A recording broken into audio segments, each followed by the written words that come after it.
My father did not raise his voice when he said it, which somehow made it worse. He sat at the head of the table, fingers wrapped around his coffee mug, and said, "There is only money for one trip this year. Your brother needs it more." The room went quiet, the kind of quiet that presses against your ears until you notice your own breathing. My mother nodded immediately, already on his side, already smoothing the edges of the decision like it had been made months ago and not right in front of me. I was 20 years old, sitting in the same kitchen where I had grown up, learning how to stay small, and in that moment, something inside me finally cracked in a way it never had before. Not loudly, not dramatically. It cracked clean. They talked as if I was not there, as if my presence was just another chair that happened to be occupied.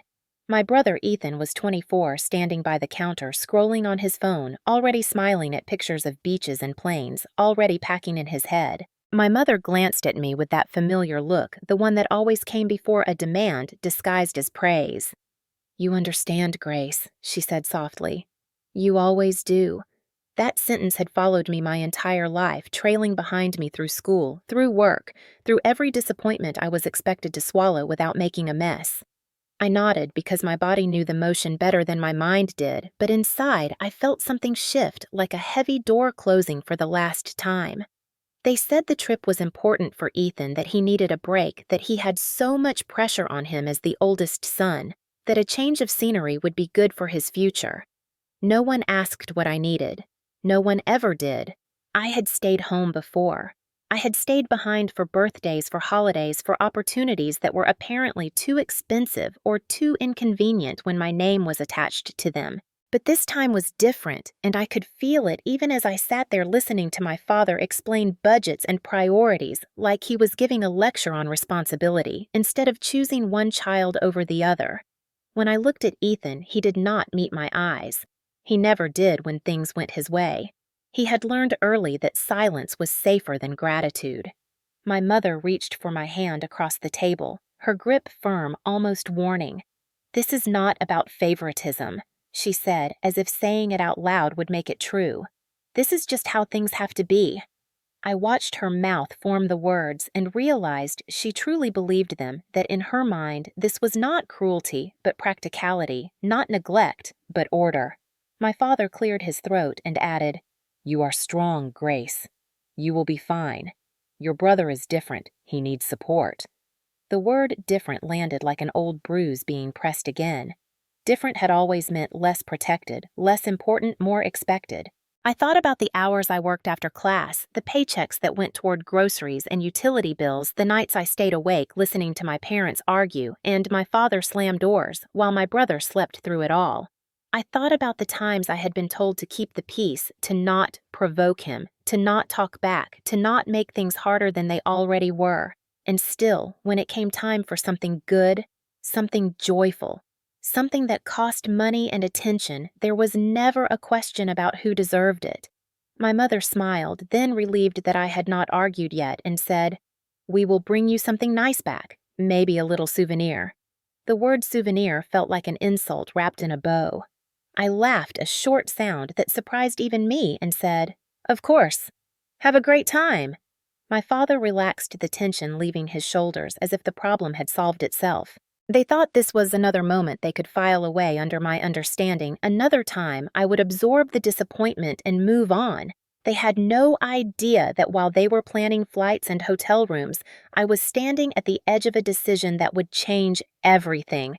I was not planning how to cope with staying behind. I was planning what it would mean to finally stop. I had been learning how to disappear long before that night at the table, long before my parents said there was only money for one ticket and meant my brother. Growing up in our house meant learning rules that were never written down but enforced every day. Ethan was allowed to be loud. I was allowed to be useful. Ethan was allowed to fail and try again. I was expected to succeed quietly and clean up whatever mess was left behind. By the time I was 16, I had a part-time job after school, not because I wanted spending money, but because my mother said it would help everyone breathe easier if I contributed. That was the word she used, contributed, like it was a shared project and not a slow transfer of responsibility. My paychecks went into groceries, into electricity bills that were always just a little past due, into gas for a car I rarely drove because Ethan needed it more. When my father came home angry when his voice filled the house and his footsteps hit the floor too hard, it was understood that I was the one who stayed close to my mother, the one who smoothed things over, the one who learned how to speak carefully so nothing tipped him further. Ethan would shut his door and turn up his music. I learned how to stand between storms. My parents called that maturity. They called me strong. They said girls grew up faster, that it was just the way things were. When Ethan broke a lamp during one of his outbursts, my father laughed it off and said boys needed to get it out of their system. When I raised my voice once, just once, asking why I had to cover the water bill again, my father slammed his hand on the counter and told me to watch my tone. My mother stood behind him, arms crossed, and later told me I should not push him when he was stressed. The message was always the same. His emotions were dangerous. Mine were inconvenient. I learned to swallow them. By the time Ethan was in college, my role in the house was set in stone. I was the dependable one, the one who stayed, the one who paid. If something broke, they looked at me. If money was short, they looked at me. If my father was in a mood, my mother looked at me with a silent plea to handle it. Ethan came and went, chasing experiences, chasing freedom, always supported, always excused. They called him ambitious. They called me reliable. Reliable meant replaceable. It meant my presence was only noticed when something needed to be done. No one asked if I wanted more. No one asked if I was tired. When I tried to talk about it once when I said it felt unfair, my mother sighed and told me not to compare myself to my brother. "Life is not equal, Grace," she said. "You should know that by now." What she meant was that equality was not for me. That night at the table was not the first time they chose him, but it was the first time they said it so plainly, without apology, without pretending it would balance out later. Only money for one trip. They chose my brother. And as I sat there listening to them explain it like a reasonable math problem, I finally understood my place in their world. I was not the daughter they worried about losing. I was the safety net they assumed would always be there, stretched tighter and tighter, never allowed to tear. The decision settled into the house like a smell you could not air out, and over the next few days it followed me everywhere. My parents talked about the trip constantly, not with excitement exactly, but with relief, like it was proof they were still good parents doing something right. My mother printed confirmations and left them on the counter, the glossy pages curling at the edges from the humidity of the kitchen. My father discussed routes and schedules, his voice calm and focused in a way it never was when bills were due. Ethan lounged on the couch, half listening, already detached from the place he was about to leave behind. No one mentioned me unless it was to assign something. Watch the house. Feed the dog. Be here if a package arrives. I said yes every time because yes had become reflex, but inside I felt myself pulling away thread by thread. The night before they finalized everything, my mother called me into the living room. She sat on the edge of the couch, hands folded tightly in her lap, and smiled like she was about to deliver good news. "We wanted to explain things better," she said. I stood near the doorway, not sitting already bracing. "She told me prices had gone up, that there had been unexpected fees, that your father was under a lot of pressure at work. She told me they had promised Ethan this trip months ago, that canceling now would hurt him, that he had been counting on it." When I asked quietly why they had not promised me anything, her smile faltered for just a second before she recovered. "You never really cared about these things, Grace," she said. "You are different. You are more practical." I looked at her and realized she had rewritten my silence as preference, my endurance as desire. My father appeared behind her, then his presence filling the room. "Do not make this harder than it needs to be," he said. "It is just a trip. You will have others." His tone was not loud, but it carried the familiar warning, the one that told me where the line was. Ethan glanced up from his phone, uncomfortable but unwilling to intervene. He did not say thank you. He did not say sorry. He simply waited for it to pass like he always did. Something hardened in me then. Not anger exactly, but clarity. I saw how the pieces fit together, how my compliance had allowed this pattern to grow until it felt natural to them. I nodded once and said nothing else. My mother relaxed, mistaking my silence for acceptance. Later that night, alone in my room, I sat on the edge of my bed and stared at the walls, at the furniture I had helped pay for, at the space I had been allowed to occupy only because it was useful. I thought about the future they imagined for me, still here, still available, still understanding. And for the first time, I did not feel sad about the idea of leaving. I felt calm. The kind of calm that comes when you stop arguing with reality and start planning around it. I did not cry. I did not journal. I did not call a friend to vent. I simply began to notice things, what I had paid for, what was mine, what I could take with me if I chose to. When I lay down to sleep, the house was quiet, but it did not feel peaceful. It felt like a pause before something irreversible. My parents believed they had made a choice that night and that I would adapt as I always had. They did not realize that I had made one too, and mine did not include staying in a place where my value only existed when I was needed. When I looked back honestly, I could trace that night at the table through almost every year of my life like a thin crack running through old glass that you only notice once the light hits it right. In our house, love was measured by tolerance, not care, and I had been trained early to tolerate more.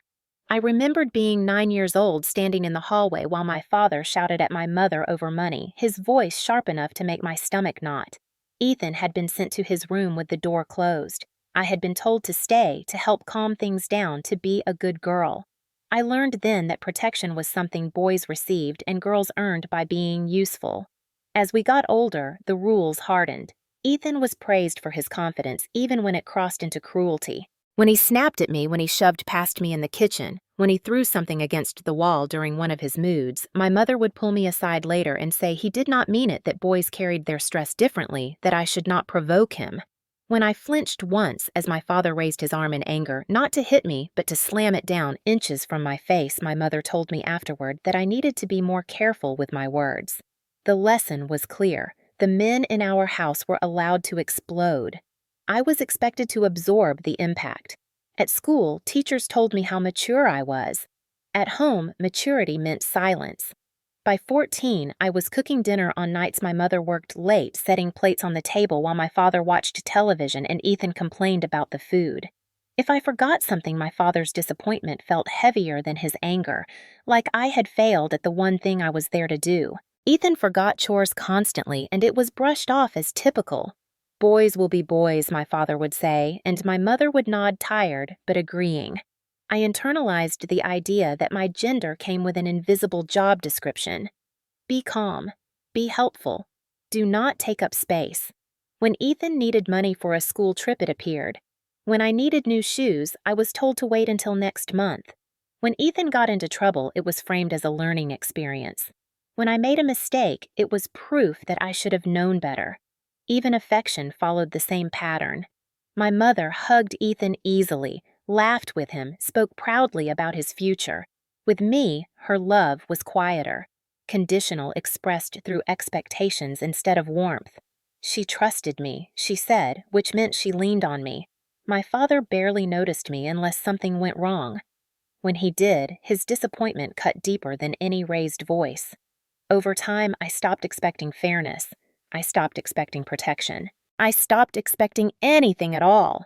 I told myself this was normal, that every family had its roles, that mine just happened to be the one that held things together. That belief kept me there far longer than fear ever did. So when my parents said there was only money for one trip and they chose my brother, it did not come out of nowhere. It was the natural result of years of decisions that told me I was less fragile, less deserving, more expendable. The difference was that this time I saw it clearly. This time the pattern was impossible to ignore. The trip was not the betrayal. The betrayal was the certainty with which they made the choice, confident that I would once again bend to it. As I replayed those memories, I felt something settle inside me, a quiet resolve that did not ask for permission. I could not change the family I had grown up in, but I could decide how much more of myself I was willing to lose to it. The moment that truly pushed me over the edge came 2 days later in the quietest way possible. I was loading the dishwasher after dinner, the low hum of the machine filling the kitchen when I heard my mother on the phone in the living room. She did not know I was listening. Her voice was light relieved, almost cheerful, as she said, We will finally get some peace while Grace stays home. Someone has to keep things running. The sentence landed harder than any shout ever had. Peace to her meant my absence from her worries, not my presence as a daughter. I stood there with a plate in my hands and felt something in me lock into place. I finished what I was doing, dried my hands, and went to my room without saying a word. That night, I did not sleep much. Instead, I looked around with new eyes. Not emotional eyes, inventory eyes. I noticed the bed frame I had paid for when the old one collapsed, the dresser I bought secondhand and refinished myself, the desk where I studied and worked and planned a future my parents never asked about. I opened my drawer and pulled out a folder I had started years ago without really thinking about it, a place where I kept receipts and confirmations because I had learned early that no one else would remember what I contributed. Inside were proof after proof of my quiet investments. The microwave I bought after the old one broke, and my father said it was not urgent. The washing machine I split payments on when my mother cried about laundromat costs. The sofa I paid for in installments because Ethan had spilled something on the last one and it was easier to replace it than argue. Each receipt told the same story. I had been building this house without ever owning it. I sat on the edge of my bed and felt an unfamiliar sense of control settle in my chest. This was not anger. This was preparation. The next morning, my parents left early for work, and I took the day off from my classes. I walked through the house slowly touching things, remembering when I bought them and why. I did not rush. I did not cry. I wrote a list in a small notebook, neat and precise, item by item, matching memories to paperwork. By the time Ethan came home, I was already done. He barely noticed me, already half gone, talking about his trip, complaining about packing. I nodded when appropriate, played my role well enough to avoid suspicion. Inside, I felt steady. That afternoon, I called a moving company and asked simple questions: availability, rates, timing. When the man on the phone asked if anyone else would be home during the move, I paused only long enough to answer honestly. No, I said. They will be away. I looked up apartments online later, filtering by price and distance, imagining a place where raised voices were not normal background noise. When my mother came home and reminded me to water the plants while they were gone, I agreed without hesitation. Of course, I said. I always did. She smiled, satisfied, unaware that the piece she was counting on was about to cost her far more than she expected. That night, as I filed the receipts back into the folder and slid it into my bag, I understood something with absolute clarity. I was not planning revenge. I was planning an exit. And for the first time in my life, it felt not only possible, but necessary. The morning they left felt unreal in its normalcy, like the house was performing a routine it had practiced too many times before. Suitcases stood by the door, lined up neatly, their bright tags flashing like promises meant for someone else. My father moved through the kitchen with purpose, coffee in hand, already in travel mode, his voice lighter than usual as he talked about traffic and timing. My mother fluttered between rooms, checking lists, reminding Ethan to bring his charger, telling him to smile for pictures. Ethan stood in front of the mirror, adjusting his jacket, confident, restless, ready to be celebrated somewhere far away. No one asked how I was feeling. No one thought to. My mother gave me a quick hug that barely touched my shoulders and said, "Do not forget to water the plants and keep an eye on the mail," she added. "We will bring you something back," as if that closed the circle, as if a trinket could stand in for presents. My father clapped a hand on Ethan's back and told him this trip would be good for him, that it was important for a young man to see the world. When he looked at me, his gaze slid past, already satisfied. "Try to relax for once," he said, not unkindly, just dismissively, as if my life had been nothing but unnecessary tension I chose to carry. I nodded, the motion automatic, and watched them gather their things. The front door opened, letting in a rush of cold air, and then it closed behind them with a soft final sound that echoed through the hallway. I stood still until the engine noise faded down the street. For a moment, I expected the familiar drop in my chest, the loneliness that usually followed their departures. Instead, what I felt was space. The house seemed to exhale. The silence was not heavy or sad. It was clean. I set my bag down on the kitchen table and walked slowly from room to room, not in a rush, not frantic, just observing. Without my parents' voices filling the space, the house looked different. The furniture I had chosen and paid for stood quietly where I had placed it. The walls held none of the tension that usually vibrated through them. I realized how often I had mistaken constant noise for life. I sat on the couch and let the quiet settle into my bones. For the first time, I did not feel like I was waiting for something to go wrong. My phone buzzed with a message from my mother reminding me again about the plants. I replied with a simple "okay" and turned the phone face down. Outside, a neighbor waved as she passed by, unaware that something fundamental had shifted inside that house. I went to my room and opened my closet, pulling out the folder of receipts and tucking it securely into my bag. The weight of it felt grounding. This was not impulsive. This was measured. Around noon, I made myself lunch and ate at the table alone. Noticing how my shoulders stayed relaxed, how my breath came easier without the constant anticipation of criticism, I thought about all the times I had been left behind before, how I had framed it as temporary, how I had convinced myself that next time would be different. This time, there would be no next time. The house was mine for the week, but more importantly, my life was about to be mine, in a way it never had been. In the afternoon, I stepped outside and took a long look at the place I had called home. It looked the same as it always had. Modest, familiar, unremarkable. No one passing by would have guessed that it was about to be emptied of more than furniture. I locked the door behind me and went for a walk, letting the cold air wake me fully. Somewhere across the state, my family was beginning their trip, excited, relieved, confident that everything was handled. They believed I was exactly where I had always been waiting, holding things together. They did not know that the version of me who did that had stayed behind with them, gone the moment the door closed. The next morning, I woke up early, not because I had to, but because my mind was already moving with a clarity I was not used to. There was no dread pulling me out of sleep, no voice in the house reminding me of what needed fixing or paying or managing. I made coffee and sat at the kitchen table with my bag open in front of me, the folder of receipts spread out like a map. I went through each page, carefully matching items to rooms, dates to memories, numbers to moments, when I had been told this was just how families worked.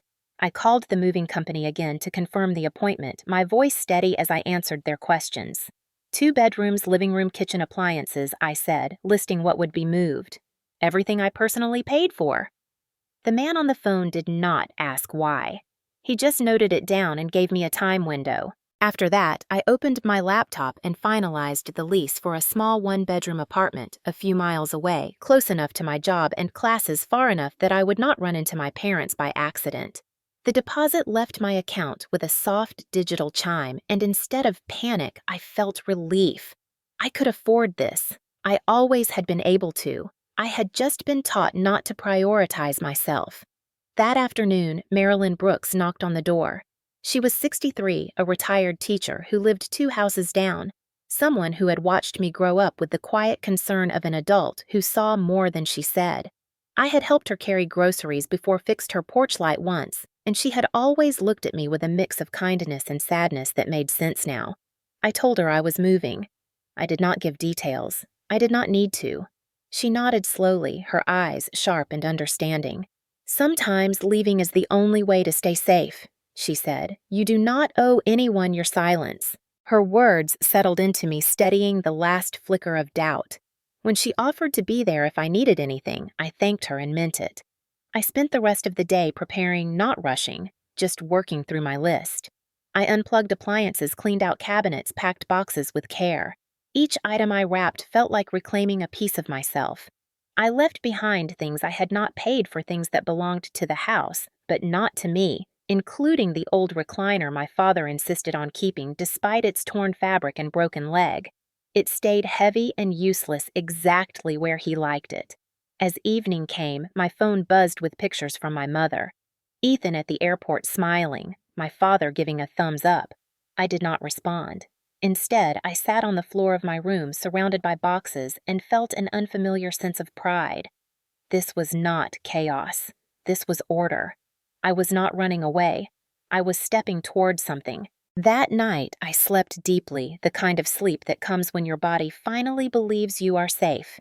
The next day, the movers arrived right on time. Two men, polite, efficient, doing their jobs without judgment. I showed them what to take, checking items off my list as they went. When one of them asked if I was sure about the washing machine, I held up the receipt and nodded. Positive, I said. By the time the truck was half full, the house already looked different, stripped of the things that had made it livable.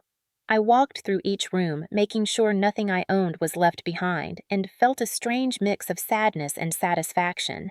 Not for what I was losing, but for what I was finally choosing. As the truck pulled away, heading toward my new address, I locked the door and stood on the porch for a moment, breathing in the quiet street. Somewhere far away, my family was enjoying their trip, convinced that everything at home was exactly as they had left it. They did not know that the structure they relied on was already gone dismantled piece by piece, legally, calmly, and without apology. By the time the movers returned for the final load, the house no longer sounded like a home. It sounded like an empty shell answering its own echo. Each step carried farther than it used to, each door closing made a sharper sound, and I noticed how quickly silence filled the spaces where comfort once sat. I guided the men through the rooms with a calm that surprised me, pointing to the sofa in the living room that I had paid for in monthly installments, after Ethan ruined the old one, to the television mounted on the wall that I bought with my savings because my father said news was important, to the coffee table scarred with years of careless use that somehow never felt like mine until now. In the kitchen, I indicated the microwave, the blender, the cookware I had collected piece by piece, explaining nothing beyond ownership. They wrapped each item efficiently, sliding it onto dollies, carrying it through the front door without ceremony. With every trip to the truck, the house grew lighter and heavier, at the same time lighter because the burden was leaving heavier, because the truth was becoming visible. I watched the dining area empty until only the table my parents bought years ago remained scratched and uneven, surrounded by bare floor where chairs used to be. I left it that way on purpose. I wanted contrast, not chaos. In the hallway, the shelves I had filled with books and small framed photos came down, leaving pale rectangles on the wall, like outlines of a life that had been erased. The men asked questions only when necessary. "Are you sure about this lamp?" "Yes." "This rug too?" "Yes." Each answer felt like a small declaration of fact, not defiance. In my room, the bed frame and dresser disappeared, the desk followed, and soon the space looked like it had before I ever tried to make it mine. I stood in the doorway for a moment and remembered how often I had sat on that bed, convincing myself to be patient, to be grateful, to be quiet. That version of me did not belong there anymore. I moved to the laundry area next, watching as the washing machine was disconnected and rolled away, the hoses dripping briefly before being capped. The sound of metal wheels on tile echoed like punctuation. This was the sentence ending. When the men reached for the last boxes, I stopped them briefly and pointed to the old recliner in the corner of the living room, its fabric faded, its frame sagging. "That stays," I said. "It belongs to my father." They nodded, relieved to leave something behind. I wanted them to leave it behind. I wanted my parents to walk into a house that held exactly what they had invested in and nothing more. As the truck filled, I walked through the house one final time, slow and deliberate. The living room was bare except for the recliner. The kitchen counters were empty, the cabinets hollow. The hallway lights revealed more scuffed walls than I remembered. The house did not look robbed. It looked exposed. It looked honest. I imagined my parents returning, keys in hand, stepping inside expecting familiarity, and finding instead a reflection of the imbalance they had ignored for years. I did not feel guilty. I felt precise. When the last item was loaded, the movers handed me the clipboard. I signed, thanked them, and watched as the truck doors closed with a heavy metallic sound that vibrated through the street. As it pulled away, I realized something important. I was not taking things from my family. I was removing the illusion that they had built around my labor and my silence. I locked the front door and slid the key into the mailbox slot, exactly where my mother had told me to leave packages. Then I drove to my new apartment and watched as my belongings were carried inside, transforming a blank space into something warm and undeniably mine. My couch went against a clean wall. My books filled new shelves. My bed sat where no one could tell me to make room. When the movers left, I sat on the floor in the quiet and let the stillness settle. This was not destruction. This was alignment. Miles away, my family was laughing over dinners and photos, convinced that home would welcome them back the way it always had. They did not know that the house was waiting for them, stripped of the comfort I had provided, ready to tell the truth the moment they stepped inside. I was not there when they came back, but it felt like I was because the aftermath reached me within minutes. My phone lit up on the kitchen counter of my new apartment while I was unpacking dishes, the same ones that had once sat in their cabinets. First, it was my mother calling, then my father, then a flood of messages from Ethan. I did not answer. I kept working, setting plates into a cupboard that belonged to me, listening to the hollow thud of my phone, vibrating itself tired. A few minutes later, a picture came through from Marilyn, taken discreetly from across the street. My parents stood on the porch with their suitcases. My mother frozen with the key halfway to the lock. My father's jaw clenched so tightly I could see it even in the grainy image. Through the open door behind them, the living room looked like a stage after the audience had gone home, bare, unforgiving, impossible to ignore. Marilyn followed with a single line of text. They are realizing what they came back to. The calls kept coming. I turned the phone face down and made myself tee my hands steady. I knew exactly what was happening on the other end. The door would have opened to silence instead of comfort. The echo would have answered their footsteps. My father would have said something sharp. My mother would have gasped. Ethan would have stood there confused, searching for something familiar to anchor himself to. They would have walked room to room, opening cabinets, staring at empty spaces, trying to understand how a house could look so wrong without anything technically broken. The accusations arrived soon after. "Where are you? What did you do? This is insane!" My father left a voicemail. His voice raised the old anger back in place like a uniform he slipped into easily. "You emptied the house, Grace. That is theft. You have no right." My mother's message followed her tone, wounded, almost offended. "How could you do this to us while we were away? We trusted you." Ethan sent a picture of the empty living room with the caption, "This is messed up. You took everything." I listened to the voicemails once calmly and then deleted them.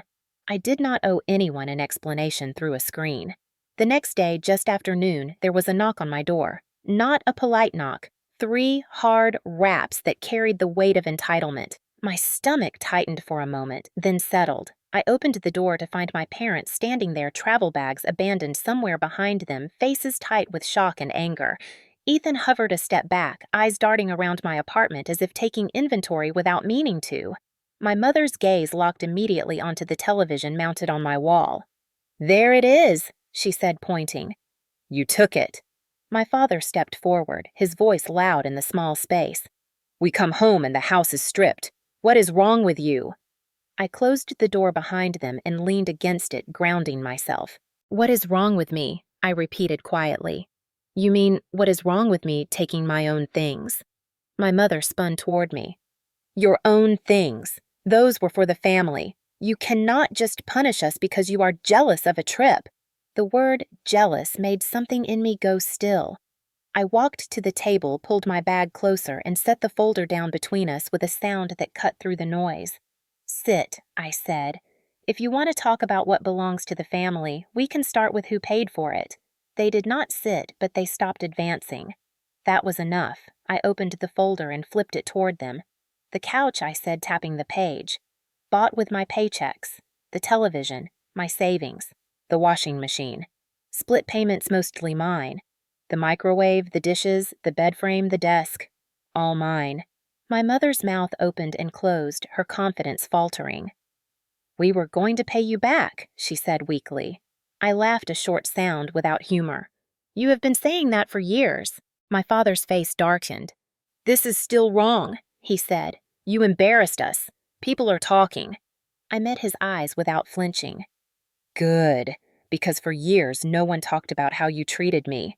He took a step forward, then stopped when I added calmly, "If you think I stole anything, call the police. I have the receipts." The room went quiet. He did not reach for his phone. He never did when the truth was inconvenient. In that silence, something shifted. The anger did not disappear, but it lost its power. They were standing in a space I owned now, surrounded by proof they could not argue away. For the first time, they were not in control of the story they had told themselves. The quiet that followed felt heavier than any shouting my father had ever done. My mother lowered herself into one of my chairs, like her legs had suddenly forgotten how to hold her hands, shaking as she looked from the folder to my face. Ethan stood off to the side, arms crossed, no longer angry, just stunned, as if the rules he had grown up trusting had quietly stopped working. My father broke the silence first, his voice tight. "You could have talked to us, Grace.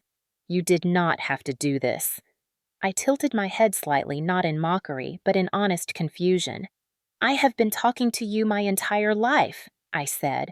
"You just did not hear me because I never raised my voice." My mother pressed her lips together, eyes glossy. "We did not think it was that bad," she said. "You always handled things so well." There it was, the truth they had hidden behind compliments. I handled it so they did not have to. I stepped closer to the table and closed the folder gently, the proof already delivered. "This is the part you keep missing," I said. "I did not do this to hurt you. I did this because staying was hurting me." My father scoffed, shaking his head. "Families make sacrifices," he said. "That is what being an adult is." I met his gaze, steady and unafraid. "Sacrifice is a choice," I replied.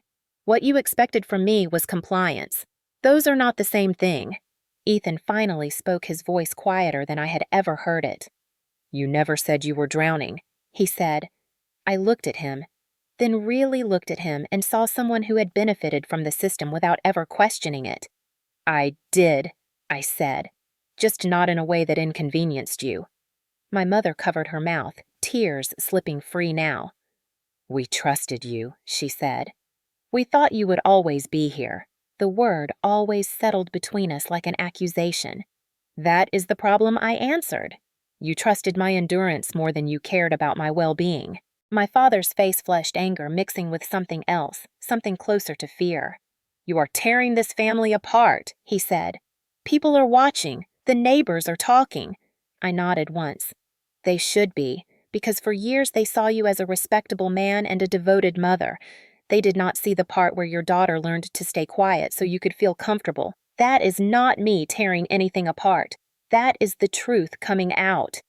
My mother looked up at me, then really looked, and for the first time I did not see authority in her eyes. I saw shame. "We did not protect you," she whispered. "We protected what was easiest." The admission landed harder than an apology would have. I felt something loosen in my chest, not forgiveness, but validation. My father opened his mouth, then closed it again, his usual arguments failing him. He glanced around my apartment, taking in the order, the calm, the absence of fear. "This is what you wanted," he said quietly. "To leave us with nothing." I shook my head. "No," I said. "I wanted you to see the cost of what you took for granted. I wanted you to understand that my silence was not consent. It was survival."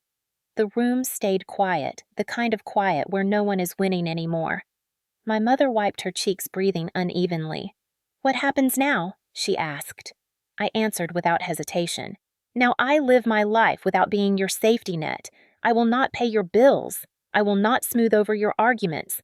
I will not stand between you and the consequences of your choices." My father stiffened. "And if we need help?" I met his eyes again, calm and final. "Then you figure it out like everyone else." That was the twist they had not prepared for. Not the empty house, not the receipts. The realization that the daughter they relied on was gone, not in anger, not in spite, but in clarity. In that moment, I was not punishing them.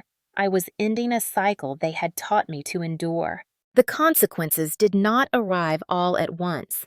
They unfolded steadily, the way real change does, without drama, but without mercy either.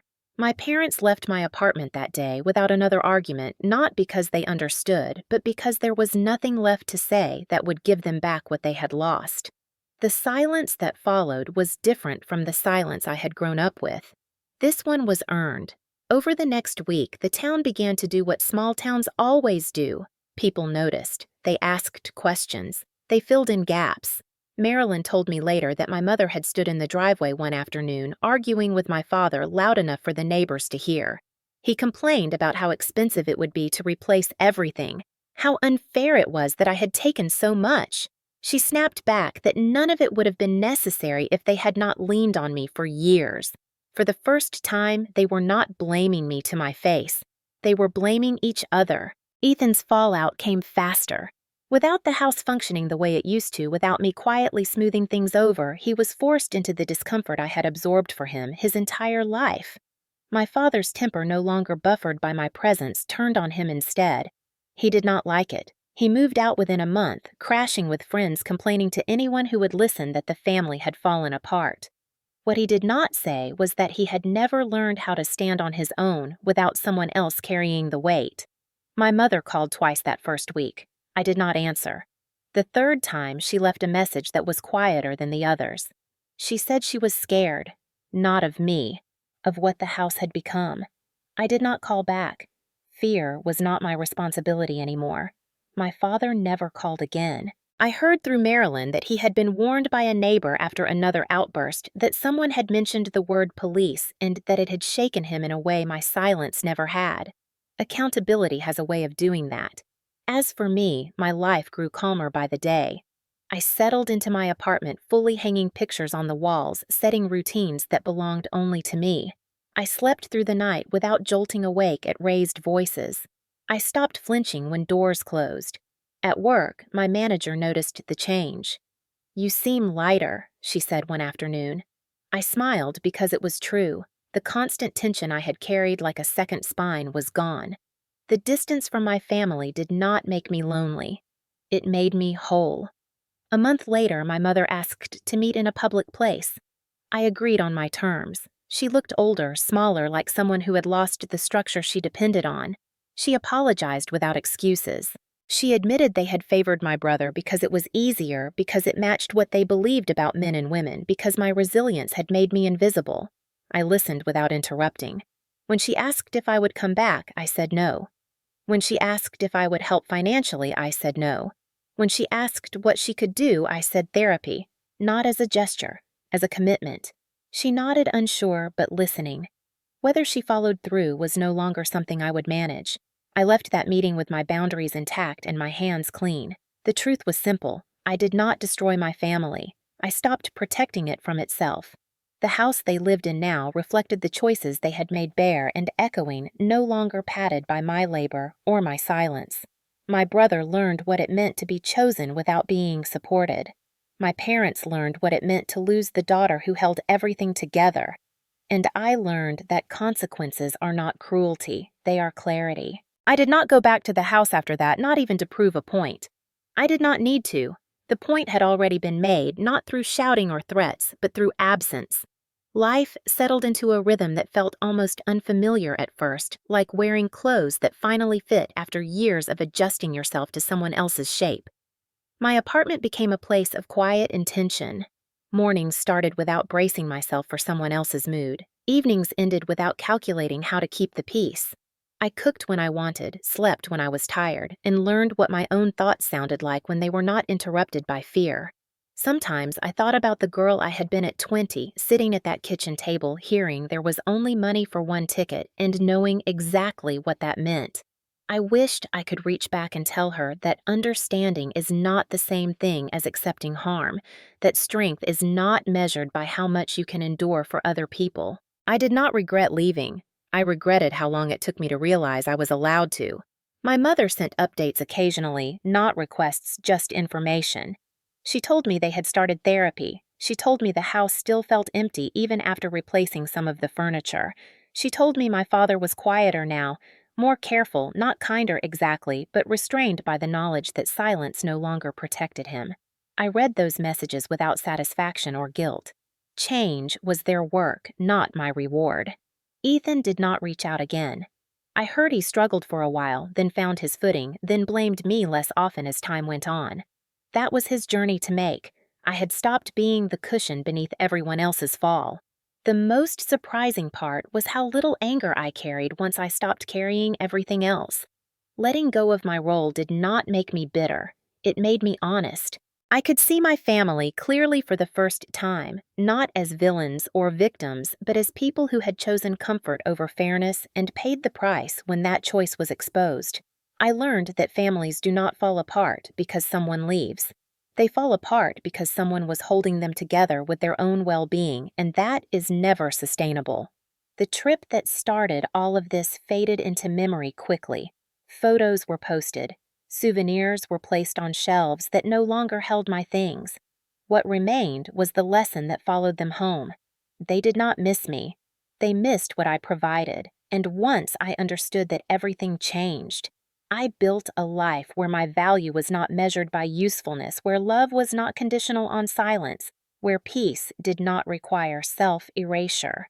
That was the real consequence, and it was irreversible. If there is one thing I know now, it is this. Walking away is not the same as giving up.